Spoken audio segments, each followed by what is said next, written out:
This is my first recording of Jake and the Snake, my first recording ever, really.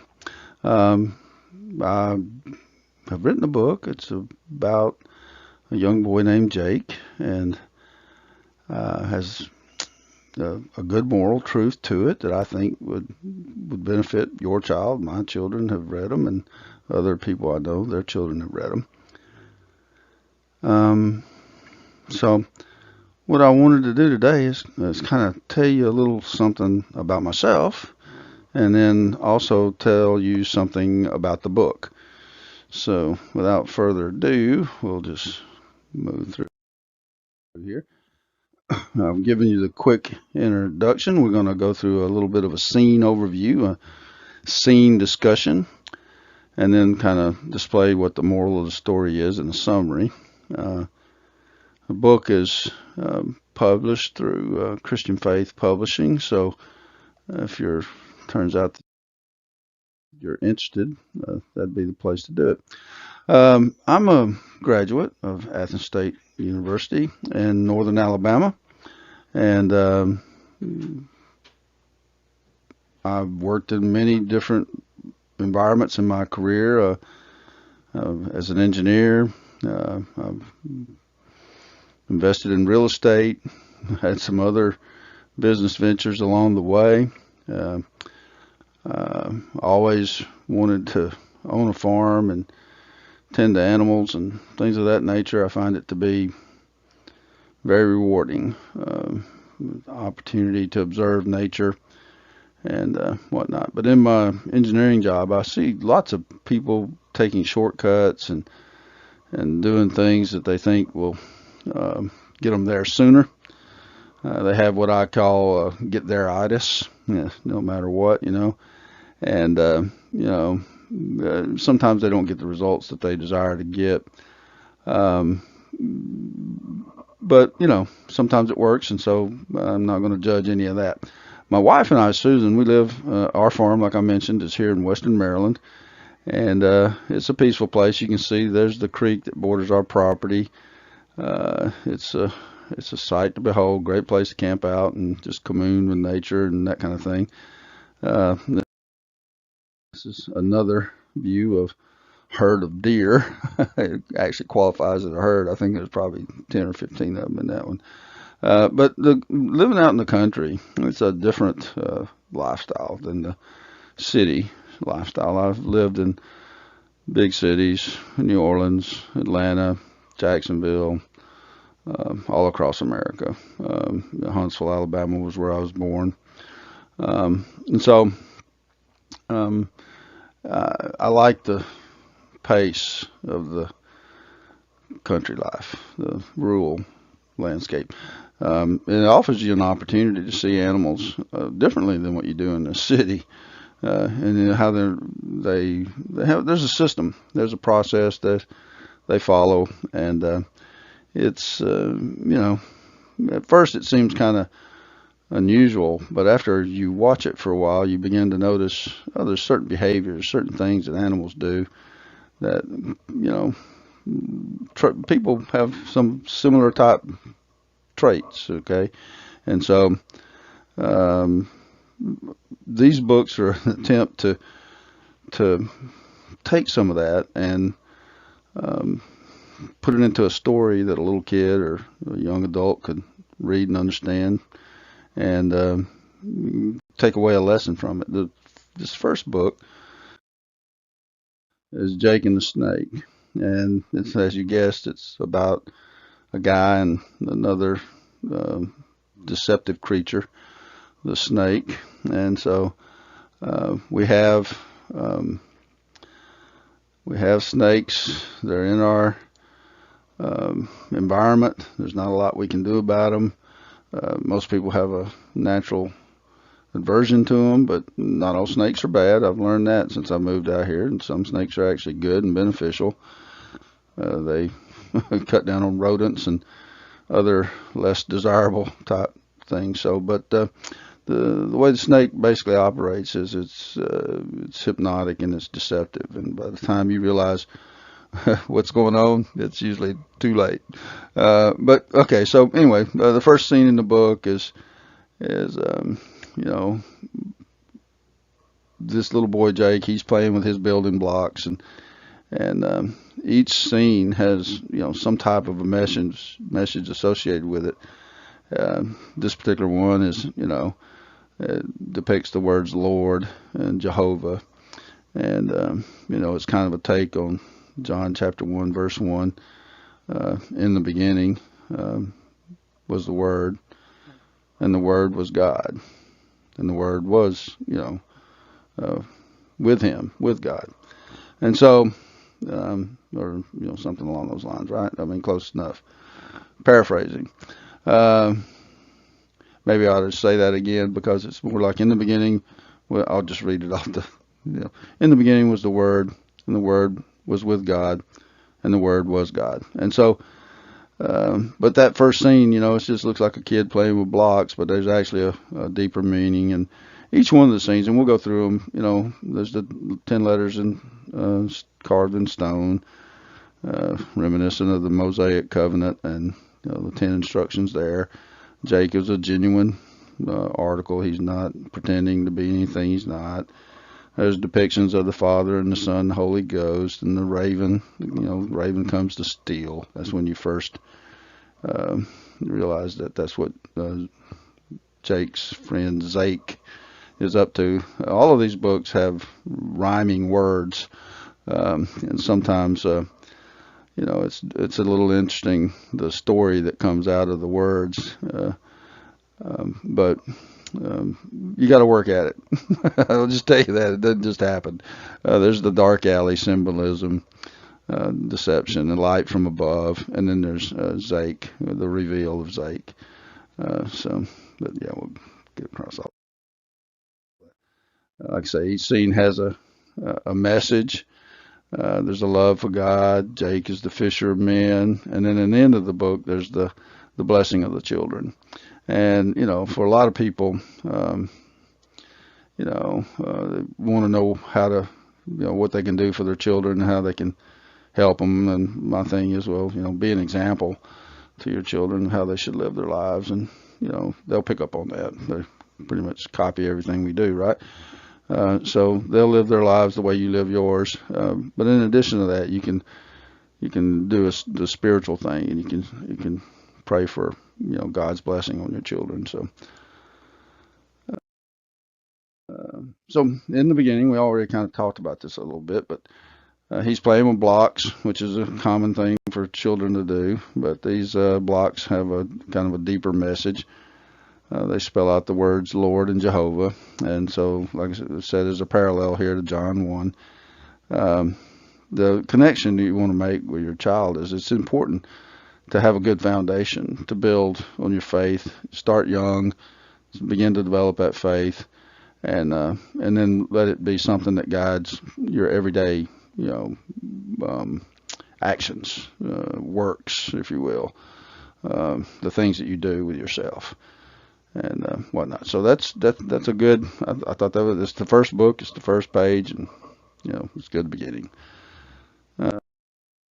The next thing is Jake's starting to grow, and he he's a cook. He likes to cook things. He likes to bake. He's a baker. And to be a baker, you got to have good recipes. A cup of salt in a cake is not going to make for a good cake. So he learns how to do things in the right proportions, and he's good at it. Excuse me. The word sufgani Yah is basically associated with Hanukkah today, pastries and things, but originally it was a word that was depicted the separation from God in the garden. So Yah would be God, and then Gani would be garden, and then Suf would be separation. The way you would read Hebrew is right to left, not left to right like we do in English. So God, the garden, separation is the words, and then you can turn it into a sentence that says basically that we're talking about separation from God. That's been our whole goal ever since then, is to attempt to get back to the garden and get back to us a relationship with God. And so that's what we want for ourselves. That's what we want for our families, our strangers, our children, everyone. We want that to happen. Jake is a gentleman article. He grows up. He's a good-looking kid.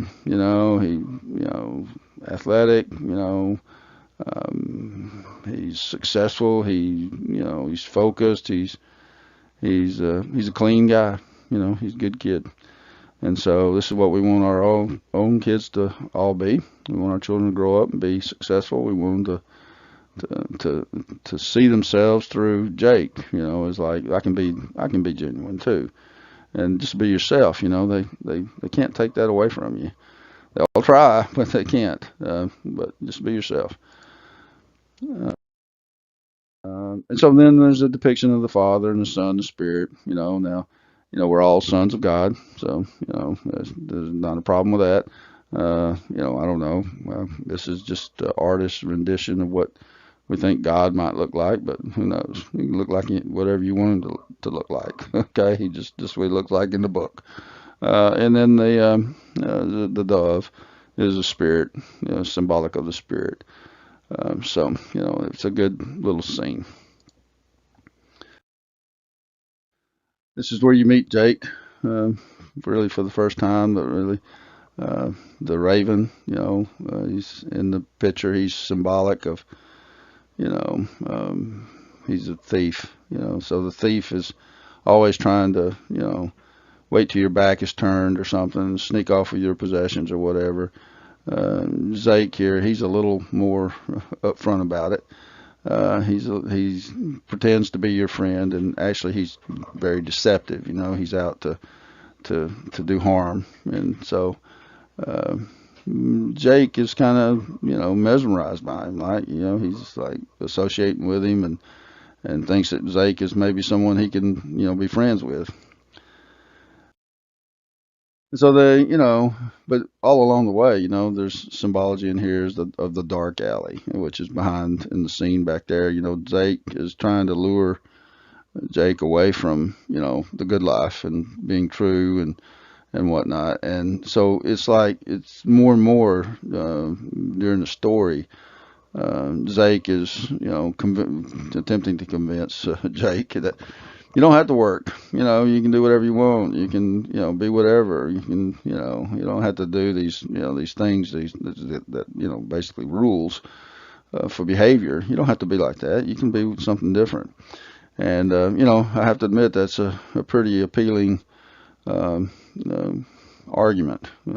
So, anyway, that's that one.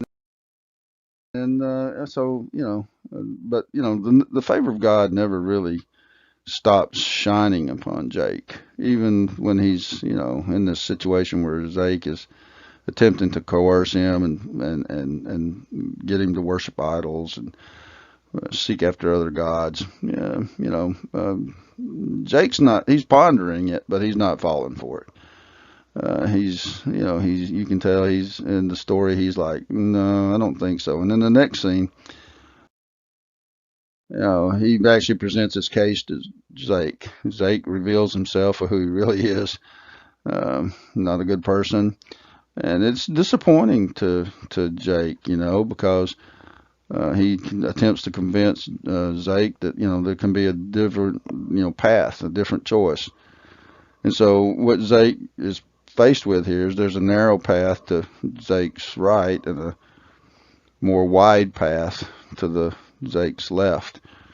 And which way will he go? You never really know in the story. It's not something that gets revealed, but really it's more about your personal choice in life. Which path are you going to take in life? Are you going to go the wide path that many people travel, or are you going to go the narrow path? The narrow path is less traveled. There's fewer people. There's fewer people like you.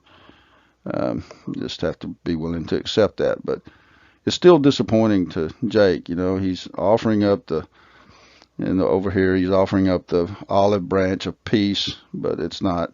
Zake's not having any part of it. So anyway. All right, so here we are. We're gonna do a quick edit, and so, but yeah, um, this this page is symbolic of the covenant, the new covenant. God will write His instructions on our hearts. Each book basically follows the same similar type format, and this is no different here with Zake and Jake and all of the interaction that goes on with them. The first, aspect of it is, God will send a messenger, so that's the Adamic covenant, from the garden, that he'll send someone to atone for our sins and um, make it so that we can be reunited or with God again. The second is the rainbow. I mean, it's the uh, Noahic covenant. God's mercy on the earth. He'll never flood the earth again or destroy it that way. And so then you'll usually see either lots of stars in the skies in the books, or a lot of sand, and that's basically the Abrahamic covenant, that all your descendants will be, as the stars of the sky, or sand, uh, lots of sand out there, the innumerable particles of sand. And then there's the crown is usually symbolic of the Davidic covenant, the covenant with David, that his kingdom will basically endure, forever, and so and it does, and it will. Jesus will return, and he'll sit on the throne, and um, he'll be the king of the earth. And so the Jane and the Trumpet Train addresses each one of the Davidic covenant keys of David, if you will, which is a good read. And then there's this one, the New Covenant, which is really not really a new covenant in a sense. It's actually a combination of all the previous covenants, so it's just adding to the covenants that already exist. So, but it's similar to like every month we have a new moon. It's the same old moon, kind of thing, but it's a new moon, and so and the moon grows and becomes fuller, and then it wanes and becomes new again.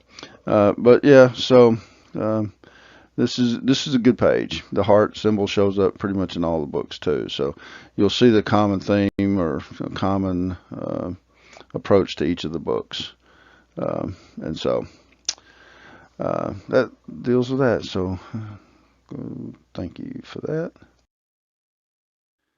Here Jake he's spreading the word.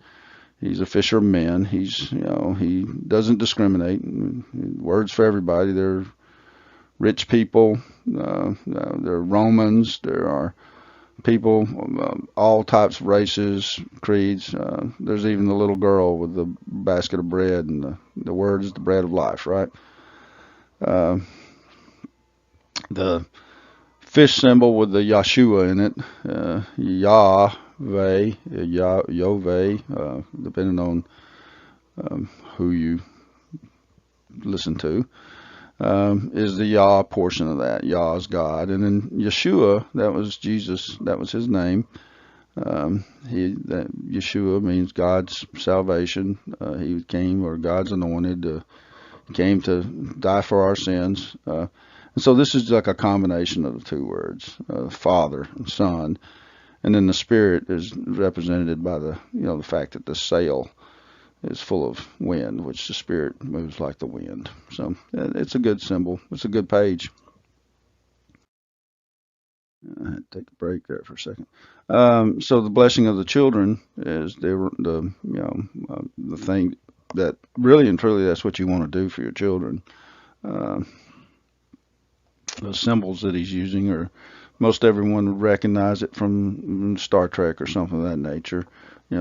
Basically the blessing of the children is what the character in Star Trek would say is like live long and prosper. That's basically what you're telling your kids: live long and prosper. But it has a divine, a spiritual meaning. So it's a good book. Tree of Life is in the background. There's the rolling pin in the pitcher. So the rolling pin symbolic of the bread, the pitcher symbolic of the blood, and that kind of thing. So it's a good book. The moral of the story is stay true to yourself and to the Father in heaven, and the Spirit will guide and protect you all the days of your life. Okay, so this is what we all want. We want God's favor. We want God's protection. Doesn't mean you're not going to have opportunities for trial or tribulation or things that just don't go right. But if you looking back on your life, you'll see that God's there. You'll see that He cares, and you'll see that He gets you through it, which is a good thing compared to what happens for a lot of other people. They don't know. So and so I would recommend you give this to your friends who are believers or not believers even, just because. Okay. And so this is our team. This is me over to the left. My wife. She's just very supportive. We collaborate a lot on scenes, different scenes. My daughter, she's the one that puts together all these fancy presentations and keeps up with the stuff. And then I got little Lee here. She's proofreader. Okay, she's like my granddaughter. She's one of 9 grandchildren, and she loves these books, even at a young age. Some of the projects we're working on, every night before bed, she has to come down and look at the books and read the books and tell her about the books. She doesn't read very well, but she understands the pictures, right? So that's always a good thing to know. And so, in general, it's a children book. It teaches a good lesson. There's a lot of temptations. Probably could have written a whole lot more about this subject, but you're limited on pages, and you don't want it to be like an encyclopedia. But the other books do talk about generic themes, and so if you like what you're seeing, don't hesitate to subscribe or whatever you need to do. If you don't like it, well, okay, nice knowing you, and good luck. But if you're interested, you can purchase the book through Christian Faith, or you can go to the website, and there's they're Amazon, Barnes and Noble, all those people, different ones. I don't know if it's okay to mention them by name or not, but they're all out there, and you just go on the web, right? Everybody pretty much knows how to do that because, well, you found this, so that should be a good indicator. Yep, so as mentioned, this is the information to the website. There's a page that talks about Jake and gives a little description about the book. And then, I'm sure if you go out and search, internet, just look for Jimmy Bright, author, you'll find a lot of books by me, currently 5, but there's 3 more that'll be coming out pretty soon. And like I say, you can order the book or contact me, and we'll see what we can do. If you want to order a bunch of them and get a discount or something, we can try to work something like that too. But anyway, thank you for your time, and thank you for your support, and we'll see you on the continuing journey. Thank you very much.